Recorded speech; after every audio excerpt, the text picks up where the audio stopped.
Hello guys, alam nyo ba kung ano to? Ayan Lanzones po to Meron tayong lanzones dito. Ito po ay galing Pilipinas. Ayan Kaseld. Nakasyon kaya yung parang foam. At sigurado po ang presyo nito dito ay napaka ganda. Hindi po ako bumili ito, si Mrs. Yan Talagang nakakompas siya. Nakabuwig.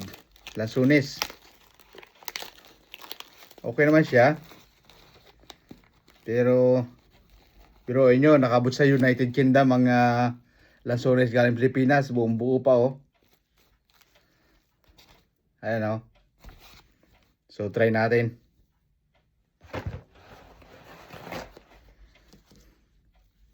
Natin kung makao siya. Malaki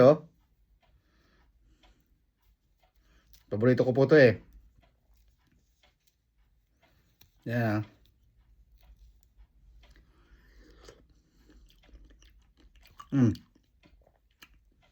Sarap naman siya. Tamis. Siguro mas matamis to lalo kung galing sa puno. Kung galing sa atin.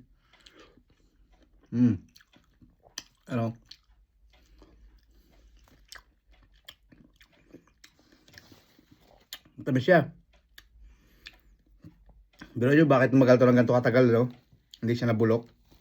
Tagal na buhay ng lanzones,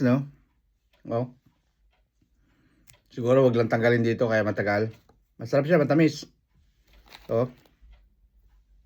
Parang may lansonisan tayo sa likod bahay Pakasarap. Matamis, talaga siya, matamis.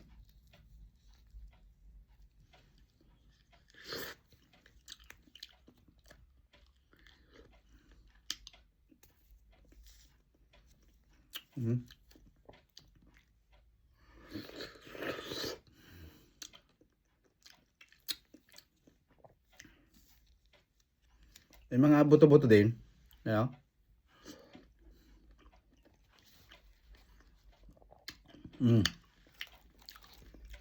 Napakasarap.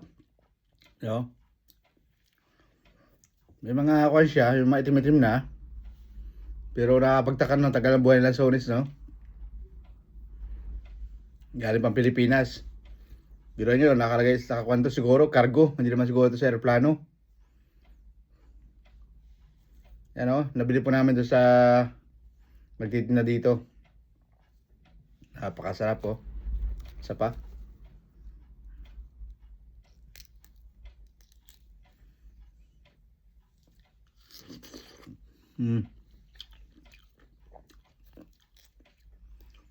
May buto.